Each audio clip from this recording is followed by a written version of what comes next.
ഇത്രയും ഹൈറ്റിൽ നിങ്ങൾ ട്രെയിൻ പോകുന്ന കണ്ടിട്ടുണ്ടോ? ഇല്ലെങ്കിൽ വാ നമുക്ക് കാണാം. സഹ്യപർവ്വതത്തിലൂടെ യാത്ര ചെയ്യാം. ഇത് കൊല്ലം ചെങ്കോട്ട റെയിൽവേ റൂട്ടാണ്. ഇത് പഴയ തിരുവിതാംകൂറിലെ ആദ്യ റെയിൽവേ പാതയാണ്.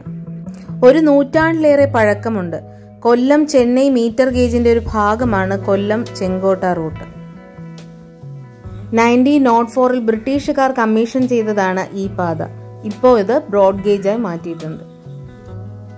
13 ആർച്ച് പാലത്തിലൂടെ കടന്നു പോകുന്ന ട്രെയിൻ. മനോഹരമായ ട്രെയിൻ യാത്രകൾ നിങ്ങൾ ഇഷ്ടപ്പെടുന്നുണ്ടെങ്കിൽ തീർച്ചയായും പോകേണ്ട ഒന്നാണ് കൊല്ലം ചെങ്കോട്ട റെയിൽപാത. തിരുവിതാംകൂർ രാജ്യത്തെ ആദ്യത്തെ റെയിൽപാതയായ ഈ കൊല്ലം ചെങ്കോട്ട റൂട്ട് ജസ്റ്റ് 94 കിലോമീറ്റേഴ്സേ ഉള്ളൂ.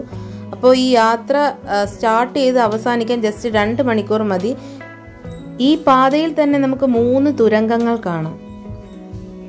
ആര്യങ്കാവ് റെയിൽവേ സ്റ്റേഷൻ കഴിഞ്ഞിട്ടുള്ള ഏറ്റവും നീളം കൂടിയ തുരങ്കം പാസ് ചെയ്യുമ്പോൾ നിങ്ങൾ തമിഴ്നാട്ടിലെത്തും. സഹ്യപർവ്വതത്തിന്റെ മടിത്തട്ടിലൂടെയുള്ള ഈ യാത്ര ഒരു അവിസ്മരണീയമായ അനുഭവമാണ്. കേരളത്തിൽ നിന്നുള്ള കാപ്പിയും തേയിലയും കുരുമുളകും ഏലവും എല്ലാം തമിഴ്നാട്ടിലെ ചെന്നൈയിൽ എത്തിക്കാൻ ബ്രിട്ടീഷുകാർ തിരഞ്ഞെടുത്ത റെയിൽപാതയാണിത്. ഇനി നമുക്ക് ഈ ട്രെയിനിൽ യാത്ര ചെയ്യാം. സഹ്യപർവ്വതത്തിലൂടെയുള്ള ഈ യാത്രയുടെ കാഴ്ചകൾ കാണാം. ഞങ്ങളുടെ കൂടെ യാത്ര ചെയ്യാൻ താല്പര്യമുള്ളവർ ഈ ചാനൽ സബ്സ്ക്രൈബ് ചെയ്യുക. യാത്രകൾ ഇഷ്ടപ്പെടുന്നവർക്കായി ഈ വീഡിയോ ഷെയർ ചെയ്ത് കൊടുക്കുക. Okay, thank you.